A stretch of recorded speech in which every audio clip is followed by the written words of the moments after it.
Paper 67. The Planetary Rebellion. The problems associated with human existence on Urantia are impossible of understanding without a knowledge of certain great epochs of the past, notably the occurrence and consequences of the Planetary Rebellion. Although this upheaval did not seriously interfere with the progress of organic evolution, it did markedly modify the course of social evolution and of spiritual development. The entire superphysical history of the planet was profoundly influenced by this devastating calamity. 1. The Caligastia Betrayal. For 300,000 years, Caligastia had been in charge of Urantia, when Satan, Lucifer's assistant, made one of his periodic inspection calls. And when Satan arrived on the planet, his appearance in no way resembled your caricatures of his nefarious majesty. He was, and still is, a Lanonadek son of great brilliance. And no marvel, for Satan himself is a brilliant creature of light. In the course of this inspection, Satan informed Caligastia of Lucifer's then proposed Declaration of Liberty, and as we now know, the prince agreed to betray the planet upon the announcement of the rebellion. The loyal universe personalities look with peculiar disdain upon Prince Caligastia because of this premeditated betrayal of trust. The Creator's Son voiced this contempt when he said, "You are like your leader, Lucifer, and you have sinfully perpetuated his iniquity. He was a falsifier from the beginning of his self-exaltation, because he abode not in the truth." In all the administrative work of a local universe, no high trust is deemed more sacred than that reposed in a planetary prince who assumes responsibility for the welfare and guidance of the evolving mortals on a newly inhabited world. And of all forms of evil, none are more destructive of personality status than betrayal of trust and disloyalty to one's confiding friends. In committing this deliberate sin, Caligastia so completely distorted his personality that his mind has never since been able fully to regain its equilibrium. There are many ways of looking at sin, but from the universe philosophic viewpoint, sin is the attitude of a personality who is knowingly resisting cosmic reality. Error might be regarded as a misconception or distortion of reality.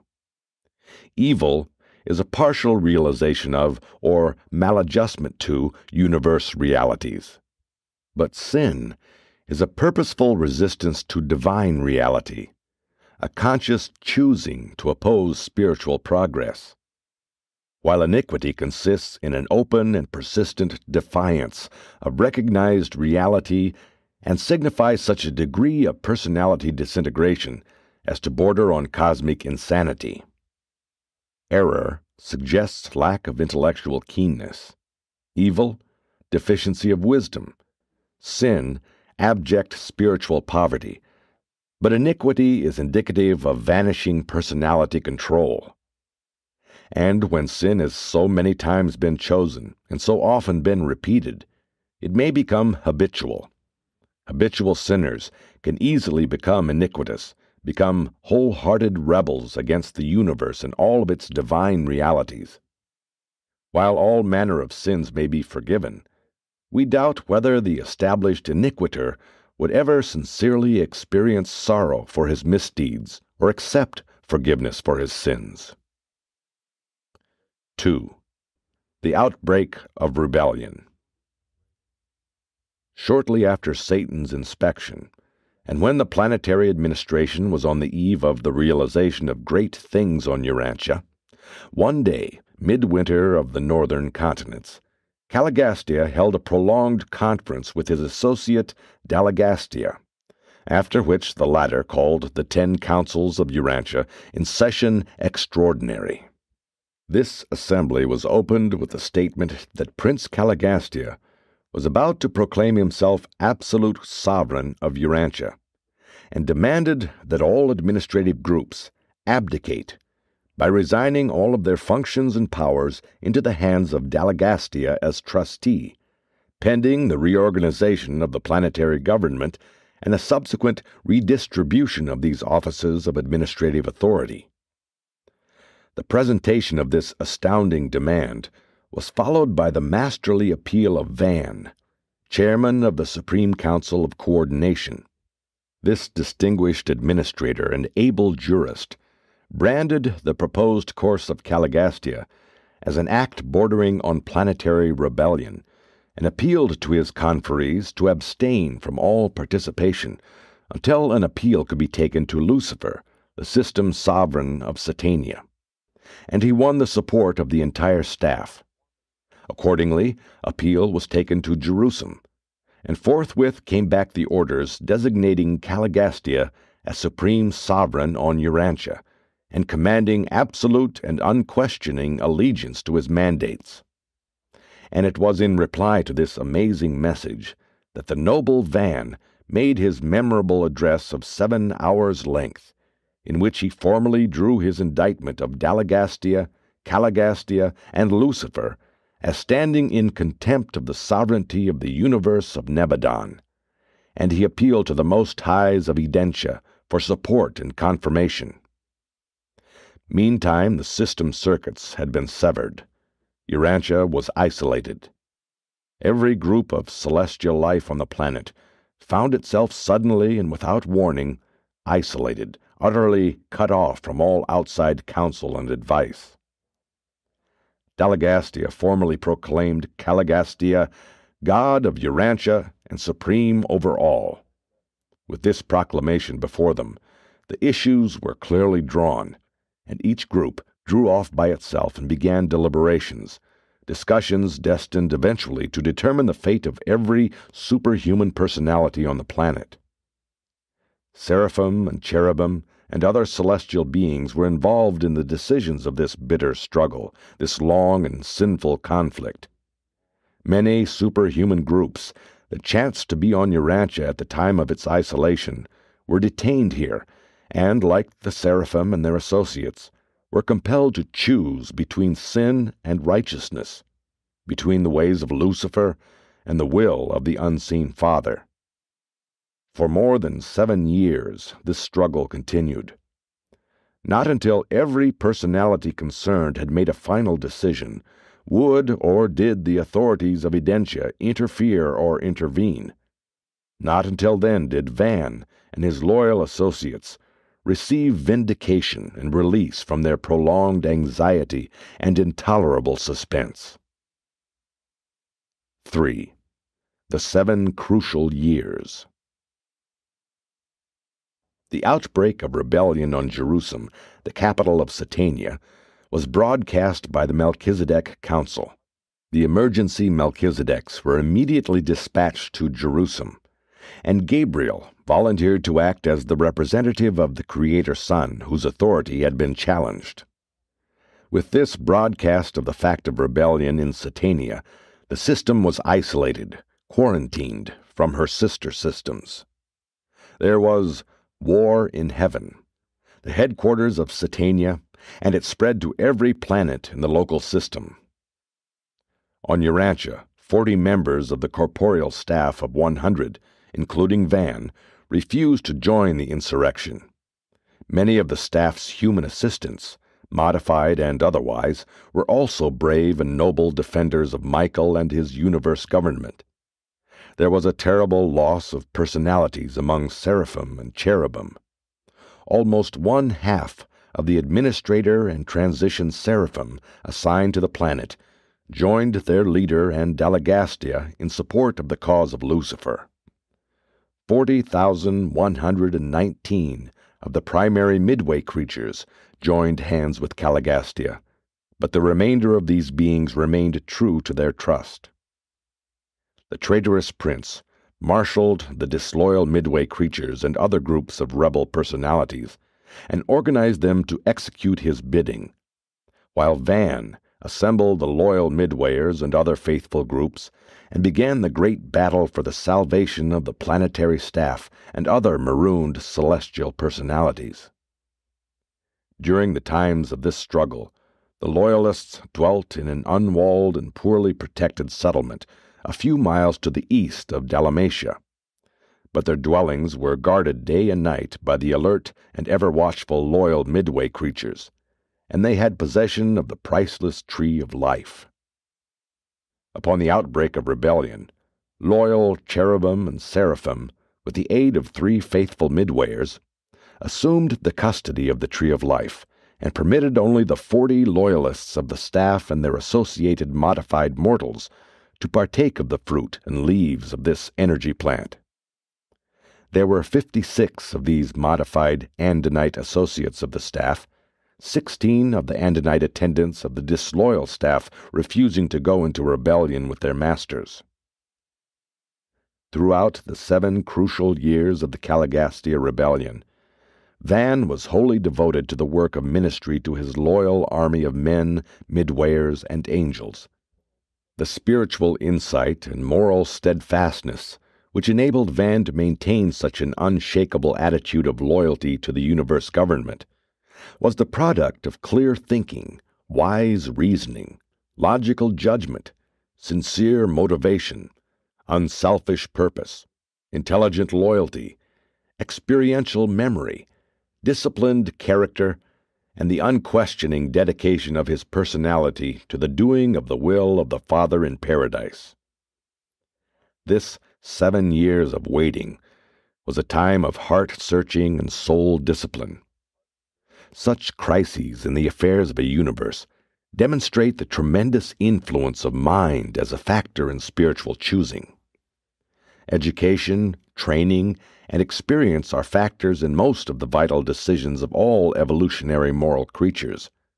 But it is entirely possible for the indwelling spirit to make direct contact with the decision-determining powers of the human personality, so as to empower the fully consecrated will of the creature to perform amazing acts of loyal devotion to the will and the way of the Father in paradise. And this is just what occurred in the experience of Amadon, the modified human associate of Van. Amadon is the outstanding human hero of the Lucifer Rebellion. This male descendant of Andon and Fanta was one of the 100 who contributed life plasm to the prince's staff, and ever since that event he had been attached to Van as his associate and human assistant. Amadon elected to stand with his chief throughout the long and trying struggle, and it was an inspiring sight to behold this child of the evolutionary races standing unmoved by the sophistries of Dalagastia, while throughout the 7-year struggle he and his loyal associates resisted with unyielding fortitude all of the deceptive teachings of the brilliant Caligastia. Caligastia, with a maximum of intelligence and a vast experience in universe affairs, went astray, embraced sin. Amadon, with a minimum of intelligence and utterly devoid of universe experience, remained steadfast in the service of the universe and in loyalty to his associate. Van utilized both mind and spirit in a magnificent and effective combination of intellectual determination and spiritual insight, thereby achieving an experiential level of personality realization of the highest attainable order. Mind and spirit, when fully united, are potential for the creation of superhuman values, even Urantia realities. There is no end to the recital of the stirring events of these tragic days.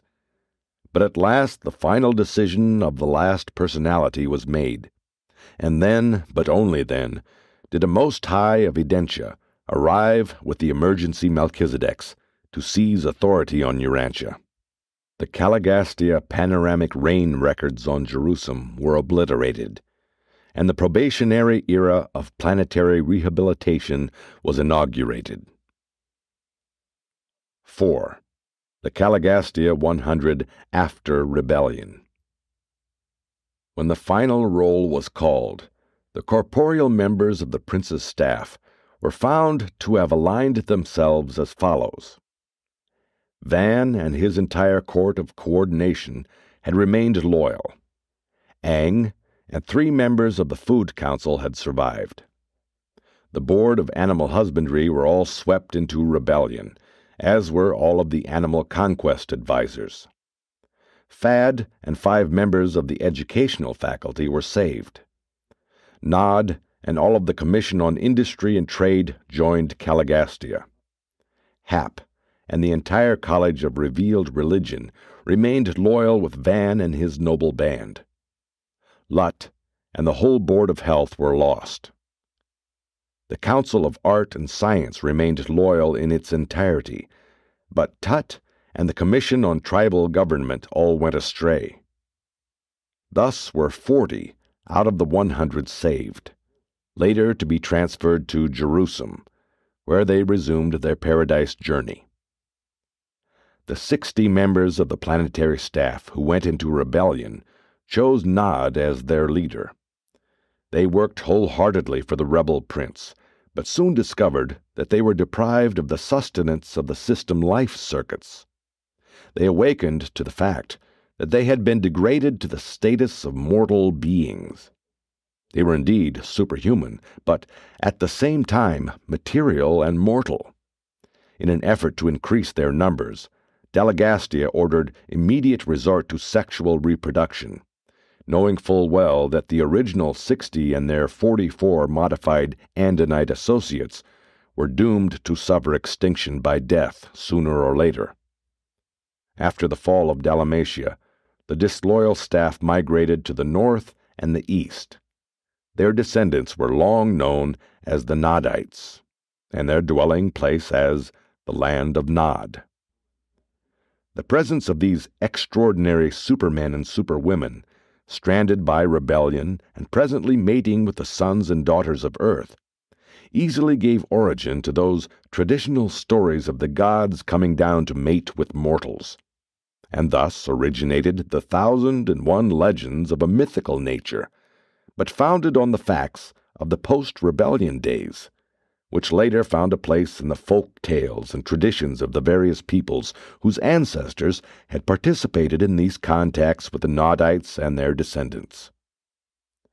The staff rebels, deprived of spiritual sustenance, eventually died a natural death, and much of the subsequent idolatry of the human races grew out of the desire to perpetuate the memory of these highly honored beings of the days of Caligastia. When the staff of 100 came to Urantia, they were temporarily detached from their thought adjusters. Immediately upon the arrival of the Melchizedek receivers, the loyal personalities, except Van, were returned to Jerusalem and were reunited with their waiting adjusters. We know not the fate of the 60 staff rebels. Their adjusters still tarry on Jerusalem. Matters will undoubtedly rest as they now are until the entire Lucifer rebellion is finally adjudicated and the fate of all participants decreed. It was very difficult for such beings as angels and midwayers to conceive of brilliant and trusted rulers like Caligastia and Dalagastia going astray, committing traitorous sin. Those beings who fell into sin, they did not deliberately or premeditatedly enter upon rebellion, were misled by their superiors, deceived by their trusted leaders. It was likewise easy to win the support of the primitive-minded evolutionary mortals. The vast majority of all human and superhuman beings who were victims of the Lucifer rebellion on Jerusalem and the various misled planets have long since heartily repented of their folly, and we truly believe that all such sincere penitents will in some manner be rehabilitated and restored to some phase of universe service when the Ancients of Days finally complete the adjudication of the affairs of the Satania rebellion, which they have so recently begun. 5. Immediate results of rebellion. Great confusion reigned in Dalmatia and thereabout for almost 50 years after the instigation of rebellion. The complete and radical reorganization of the whole world was attempted. Revolution displaced evolution as the policy of cultural advancement and racial improvement.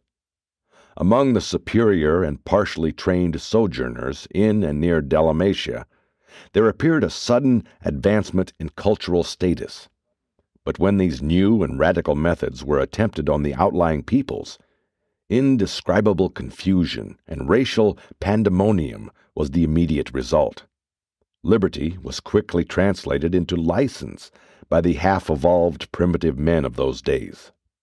Very soon after the rebellion, the entire staff of sedition were engaged in energetic defense of the city against the hordes of semi-savages who besieged its walls as a result of the doctrines of liberty which had been prematurely taught them. And years before the beautiful headquarters went down beneath the southern waves, the misled and mistaught tribes of the Dalmatia hinterland had already swept down in semi-savage assault on the splendid city, driving the secession staff and their associates northward. The Caligastia scheme for the immediate reconstruction of human society in accordance with his ideas of individual freedom and group liberties proved a swift and more or less complete failure. Society quickly sank back to its old biologic level, and the forward struggle began all over, starting not very far in advance of where it was at the beginning of the Caligastia regime, this upheaval having left the world in confusion worse confounded. 162 years after the rebellion, a tidal wave swept up over Dalmatia, and the planetary headquarters sank beneath the waters of the sea, and this land did not again emerge until almost every vestige of the noble culture of those splendid ages had been obliterated. When the first capital of the world was engulfed, it harbored only the lowest types of the Sangic races of Urantia, renegades, who had already converted the Father's temple into a shrine dedicated to Nog, the false god of light and fire. 6. Van, the Steadfast. The followers of Van early withdrew to the highlands west of India, where they were exempt from attacks by the confused races of the lowlands, and from which place of retirement they planned for the rehabilitation of the world, as their early Badonite predecessors had once all unwittingly worked for the welfare of mankind just before the days of the birth of the Sangic tribes.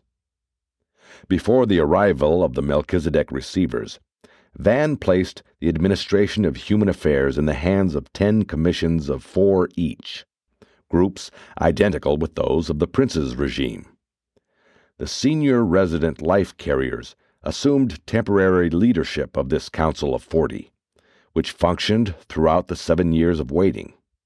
Similar groups of Amadonites assumed these responsibilities when the 39 loyal staff members returned to Jerusalem. These Amadonites were derived from the group of 144 loyal Andonites, to which Amadon belonged, and who have become known by his name. This group comprised 39 men and 105 women. 56 of this number were of immortality status, and all, except Amadon, were translated along with the loyal members of the staff. The remainder of this noble band continued on earth to the end of their mortal days under the leadership of Van and Amadon. They were the biologic leaven which multiplied and continued to furnish leadership for the world down through the long, dark ages of the post-rebellion era. Van was left on Urantia until the time of Adam, remaining as titular head of all superhuman personalities functioning on the planet. He and Amadon were sustained by the technique of the Tree of Life in conjunction with the specialized life ministry of the Melchizedeks for over 150,000 years. The affairs of Urantia were for a long time administered by a council of planetary receivers, 12 Melchizedeks, confirmed by the mandate of the senior constellation ruler, the Most High Father of Norlashedek. Associated with Melchizedek receivers was an advisory council consisting of one of the loyal aides of the fallen prince, the two resident life carriers, a trinitized son in apprenticeship training, a volunteer teacher son, a brilliant evening star of Avalon periodically, the chiefs of seraphim and cherubim, advisors from two neighboring planets, the Director General of Subordinate Angelic Life, and Van, the Commander-in-Chief of the Midway creatures. And thus was Urantia governed and administered until the arrival of Adam. It is not strange that the courageous and loyal Van was assigned a place on the Council of Planetary Receivers, which for so long administered the affairs of Urantia. The 12 Melchizedek receivers of Urantia did heroic work. They preserved the remnants of civilization, and their planetary policies were faithfully executed by Van. Within 1,000 years after the rebellion, he had more than 350 advanced groups scattered abroad in the world. These outposts of civilization consisted largely of the descendants of the loyal Andonites, slightly admixed with the Sangic races, particularly the Blue Men, and with the Nodites. Notwithstanding the terrible setback of rebellion, there were many good strains of biologic promise on Earth. Under the supervision of the Melchizedek receivers, Van and Amadon continued the work of fostering the natural evolution of the human race, carrying forward the physical evolution of man until it reached that culminating attainment which warranted the dispatch of a material son and daughter to Urantia. Van and Amadon remained on Earth until shortly after the arrival of Adam and Eve. Some years thereafter they were translated to Jerusalem, where Van was reunited with his waiting adjuster. Van now serves in behalf of Urantia, while awaiting the order to go forward on the long, long trail to paradise perfection and the unrevealed destiny of the assembling core of mortal finality. It should be recorded that when Van appealed to the Most Highs of Edentia after Lucifer had sustained Caligastia on Urantia, the Constellation Fathers dispatched an immediate decision sustaining Van on every point of his contention. This verdict failed to reach him because the planetary circuits of communication were severed while it was in transit. Only recently was this actual ruling discovered lodged in the possession of a relay energy transmitter, where it had been marooned ever since the isolation of Urantia. Without this discovery, made as the result of the investigations of the Urantia midwayers, the release of this decision would have awaited the restoration of Urantia to the constellation circuits, and this apparent accident of interplanetary communication was possible because energy transmitters can receive and transmit intelligence, but they cannot initiate communication. The technical status of Van on the legal records of Satania was not actually and finally settled until this ruling of the Edentia Fathers was recorded on Jerusalem. 7. Remote repercussions of sin. The personal, centripetal consequences of the creature's willful and persistent rejection of light are both inevitable and individual, and are of concern only to deity and to that personal creature. Such a soul-destroying harvest of iniquity is the inner reaping of the iniquitous will creature. But not so with the external repercussions of sin. The impersonal, centrifugal consequences of embraced sin are both inevitable and collective, being of concern to every creature functioning within the affect range of such events. By 50,000 years after the collapse of the planetary administration, earthly affairs were so disorganized and retarded that the human race had gained very little over the general evolutionary status existing at the time of Caligastia's arrival 350,000 years previously. In certain respects, progress had been made. In other directions, much ground had been lost. Sin is never purely local in its effects. The administrative sectors of the universes are organismal. The plight of one personality must, to a certain extent, be shared by all. Sin, being an attitude of the person toward reality, is destined to exhibit its inherent negativistic harvest upon any and all related levels of universe values. But the full consequences of erroneous thinking, evil doing, or sinful planning are experienced only on the level of actual performance. The transgression of universe law may be fatal in the physical realm without seriously involving the mind or impairing the spiritual experience. Sin is fraught with fatal consequences to personality survival only when it is the attitude of the whole being, when it stands for the choosing of the mind and the willing of the soul. Evil and sin visit their consequences in material and social realms, and may sometimes even retard spiritual progress on certain levels of universe reality, but never does the sin of any being rob another of the realization of the divine right of personality survival. Eternal survival can be jeopardized only by the decisions of the mind and the choice of the soul of the individual himself. Sin on Urantia did very little to delay biologic evolution, but it did operate to deprive the mortal races of the full benefit of the Adamic inheritance. Sin enormously retards intellectual development, moral growth, social progress, and mass spiritual attainment, but it does not prevent the highest spiritual achievement by any individual who chooses to know God and sincerely do His divine will. Caligastia rebelled. Adam and Eve did default, but no mortal subsequently born on Urantia has suffered in his personal spiritual experience because of these blunders. Every mortal born on Urantia since Caligastia's rebellion has been in some manner time penalized, but the future welfare of such souls has never been in the least eternity jeopardized.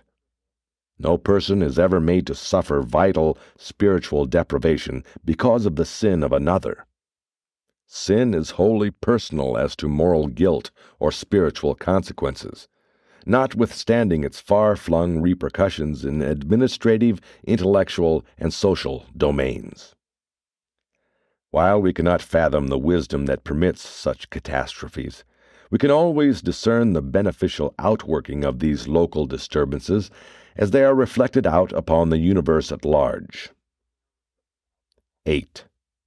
The human hero of the rebellion. The Lucifer rebellion was withstood by many courageous beings on the various worlds of Satania, but the records of Salvington portray Amadon as the outstanding character of the entire system, in his glorious rejection of the flood tides of sedition, and in his unswerving devotion to Van. They stood together unmoved in their loyalty to the supremacy of the invisible Father and his Son Michael. At the time of these momentous transactions, I was stationed on Urantia, and I am still conscious of the exhilaration I experienced as I perused the Salvington broadcasts, which told from day to day of the unbelievable steadfastness, the transcendent devotion, and the exquisite loyalty of this one-time semi-savage springing from the experimental and original stock of the Andonic race. From Urantia up through Salvington and even on to Uversa, for 7 long years the first inquiry of all subordinate celestial life regarding the Satania rebellion ever and always was, what of Amadon of Urantia? Does he still stand unmoved?